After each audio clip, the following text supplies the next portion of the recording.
Okay, next topic from the biotechnology, that is PCR.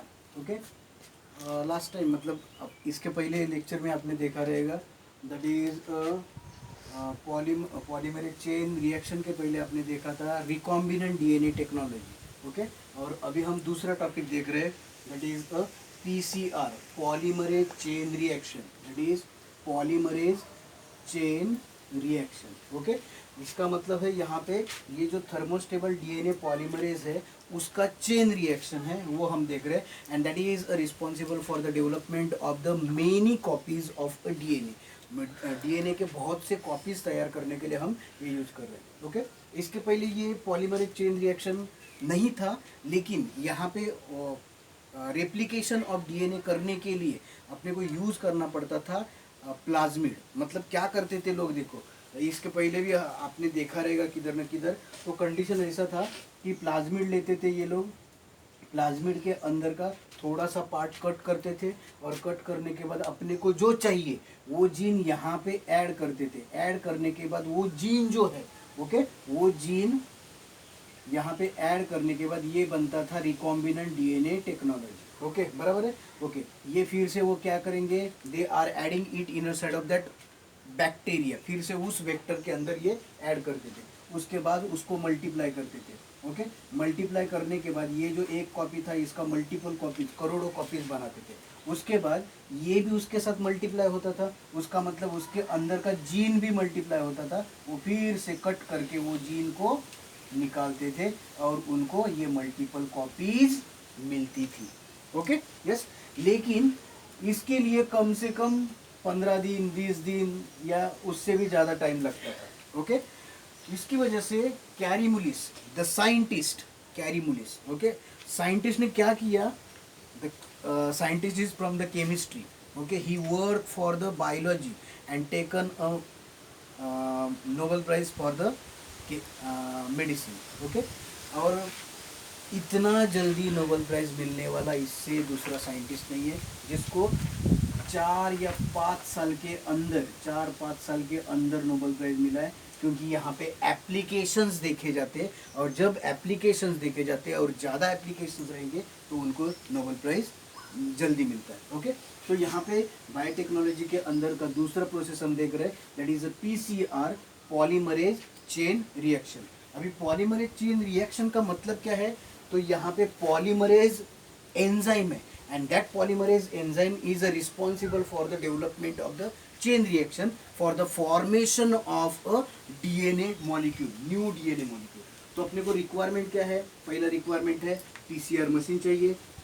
Okay, PCR machine चाहिए रहता है क्योंकि उसके अंदर जो टेम्परेचर है वो शिफ्टिंग करने पड़ते हैं. उसके बाद वो पीसीआर मशीन के अंदर वहाँ पे क्या चलता है, ये रिएक्शन चलती है. उसके बाद अपने को जीन मतलब सीड चाहिए. सीड मतलब जो जीन अपने को मल्टीप्लाई करना उसका सीक्वेंस तो चाहिए. Okay, and that's why the gene with a size, उसका साइज कितना रहना चाहिए वो दिया है इधर, 100 to 35,000 base pairs. Okay, base pair, base pair का मतलब है ए और टी, ये एक बेस हो गया, जी और सी.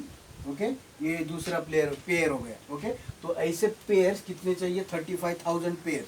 उसका मतलब है न्यूक्लियोटाइड्स कितने, 70,000 न्यूक्लियोटाइड्स के आसपास वहाँ पे, 100 to 75,000 न्यूक्लियस के आसपास वहाँ पे अपने को वो जीन बड़ा चाहिए. उसके बाद है forward and reverse primers. Okay, अभी ये फॉरवर्ड और रिवर्स प्राइमर्स है. आपने अगर डीएनए रेप्लिकेशन देखा रहेगा जीन चैप्टर के अंदर, तो डीएनए रेप्लिकेशन के अंदर वहाँ पे आपने देखा रहेगा लैगिंग स्ट्रैंड और लीडिंग स्ट्रैंड.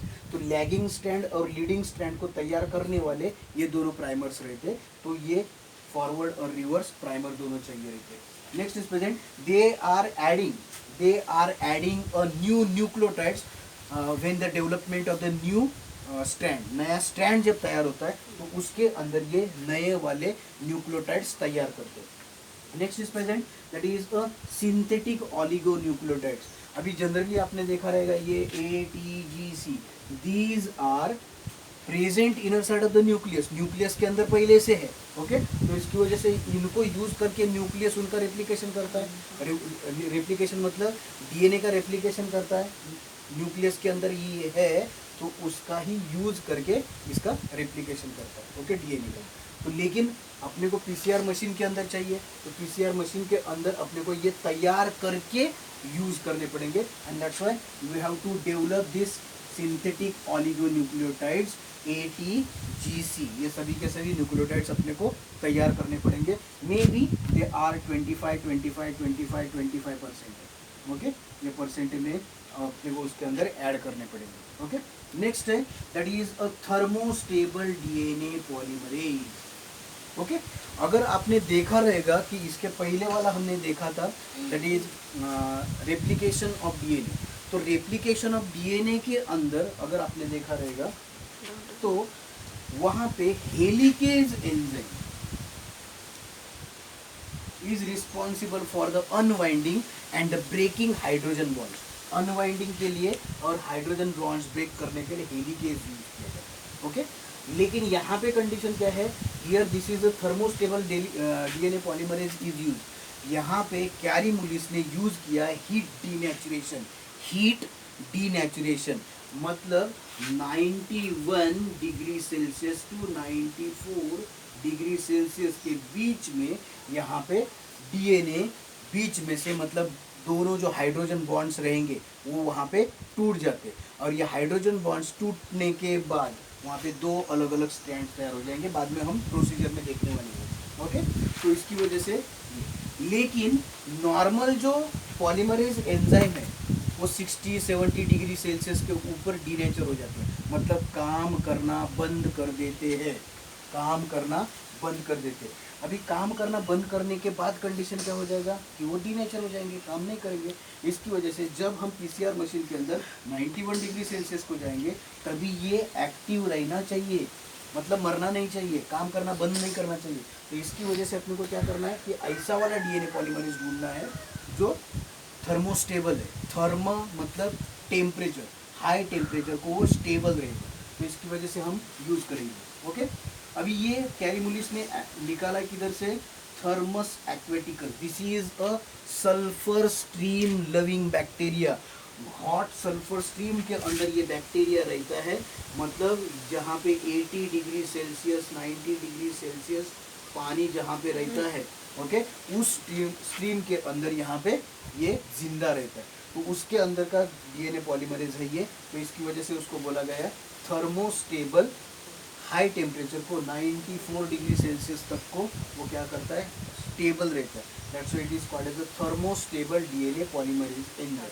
तो इसमें से निकाला है थर्मस एक्वेटिकस ऑर्गेनिज्म से निकाला गया। इसका पहला नाम था टाकस एक्वेटिकस, तो इसको नाम दे दिया है Taq polymerase, that is also called as a Taq polymerase. तो Taq polymerase is a useful here. Okay, अभी नेक्स्ट कंडीशन है अपने को इसका प्रोसीजर देखना है। Okay, PCR procedure.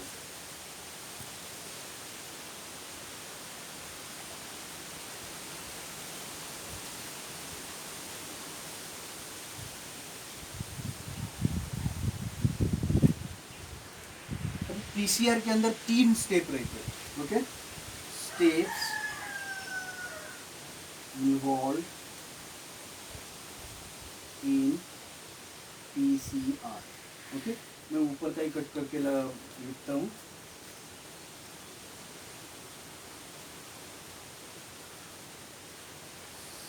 स्टेप्स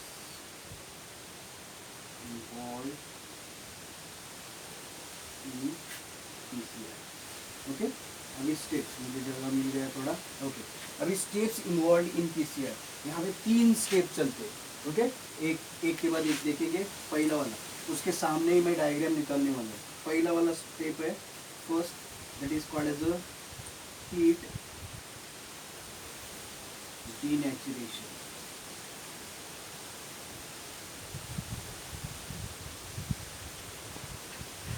ये होता है 91 to 94 डिग्री सेल्सियस। पहले स्पेशली था 91 डिग्री सेल्सियस को बताया जाता था, लेकिन अभी यहाँ पे चेंज किया है। दो क्या बोलते हैं उसको, दोनों के बीच में अच्छा डिफरेंस दिया हुआ है, ओके, रेंज दिया हुआ है, okay. Second is present, that is annealing.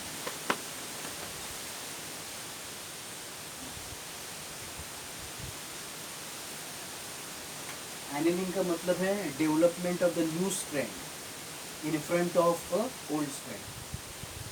तो ये होता है 35 डिग्री। जोरात जोरात This is carried out at a 55 degree Celsius, okay. ये 55 डिग्री सेल्सियस के पास होता है, okay. Then third is present, that is extension.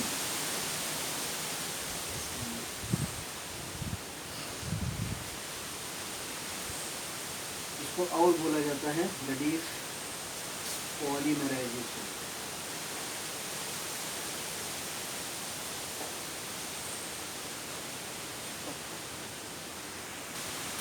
हाँ हियर 40 to 60 दिया है, एंड यहाँ पे 70 to 75 degree Celsius, okay, degree Celsius, okay.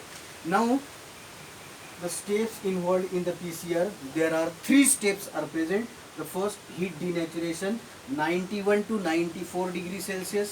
Second, annealing 40 to 60 degree Celsius. And the third step is present, that is the extension polymerization, या 70 to 75 degree Celsius, okay. अभी क्या होता है इस प्रोसीजर में वो अपने को देखना है, ओके। तो पहला कंडीशन है, this is a first DNA, okay, मतलब जो हमने लिया था वो डीएनए, ओके। वो डीएनए के अंदर में 1 2 3 4 5 6 7 8, ओके।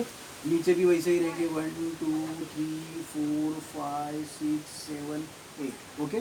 जो भी रहेंगे यहाँ पे double bond triple bond, double bond triple bond ये रह सकता है, ओके। कुछ भी दिखाया मैंने, ओके। लेकिन यहाँ पे नाम देना इम्पोर्टेंट है, ओके। तो यहाँ पे है this is suppose 5 prime end, then this is called as 3 prime end. अगर यहाँ पे 5 प्राइम एंड है तो यहाँ पे फिर 3 प्राइम एंड रहेगा, got it, okay. Now next, अभी हम क्या कर रहे हैं, पहले first we have to heat denaturation. Heat denaturation मतलब क्या हो रहा है, here there is a breaking of a hydrogen bonds with the heat. Heat से हाइड्रोजन बॉन्ड्स ब्रेक हो रहे हैं। जैसे हाइड्रोजन बॉन्ड्स ब्रेक हो जाएंगे, ये डीएनए, पहला वाला डीएनए ऊपर का मैं ले रहा हूँ, ये यहाँ पे आया, ओके। और दूसरा वाला डीएनए स्ट्रैंड नीचे आया, ओके। उसका नाम भी दे रहा हूँ मैं उसके साथ, this is 5 prime and, this is 3 prime and, this is 3 prime and, ये वाला है ये इधर, ओके। और ये 5 प्राइम एंड, ओके। उसके 1 2 3 4 5 6 7 8 जितने भी थे ले लिए, 1 2 3 4 5 6 7 8, ओके, यस। अभी कलर थोड़ा चेंज कर रहा हूँ मैं ताकि नया वाला दिखा सके। अभी कंडीशन क्या हो रहा है देखो, फ्रॉम द 3' to 5' नया वाला स्टैंड तैयार हो जाएगा, ओके। यहाँ पे देखो अभी फ्रॉम द दिस 3' to 5' नया वाला स्टैंड तैयार होने को शुरू हो गया। वैसे यहाँ पे भी क्या हो जाएगा, फ्रॉम द 3' to 5' नया वाला स्टैंड तैयार होना शुरू हो जाएगा, ओके। अभी यहाँ पे भी नंबर अपने को देना पड़ेगा, दैट नंबर पे show the number 5' to 3', this is 5' या 5 prime to 3 prime, okay, yes. Now last थोड़ा सा मैं जगह कर रहा हूँ यहाँ पे पॉलीमराइजेशन को कट करके, okay. Now in the third step, ऊपर का पार्ट सेम आएगा वैसा का वैसा,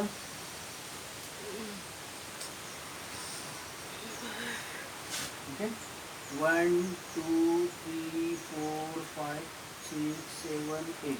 Okay, 5 prime end. This is 3 prime. Okay, same condition is present here. 5 prime end. 1 2 3 4 5 6 7 8. This is 3 prime end. अभी हम ऊपर वाला दिखाने वाले हैं. ऊपर वाला यहाँ पे तैयार हो चुका है. लास्ट का थोड़ा सा बाकी. ओके, इधर भी तैयार हो चुका है. लास्ट का थोड़ा सा बाकी. ओके, तो अभी यहाँ पे कंडीशन क्या है कि इसके सामने समझो ये ए रहेगा तो उसके सामने टी है. टी ए ऐसा आ रहा है. ओके, यहाँ पे भी वैसी कंडीशन आ रही है.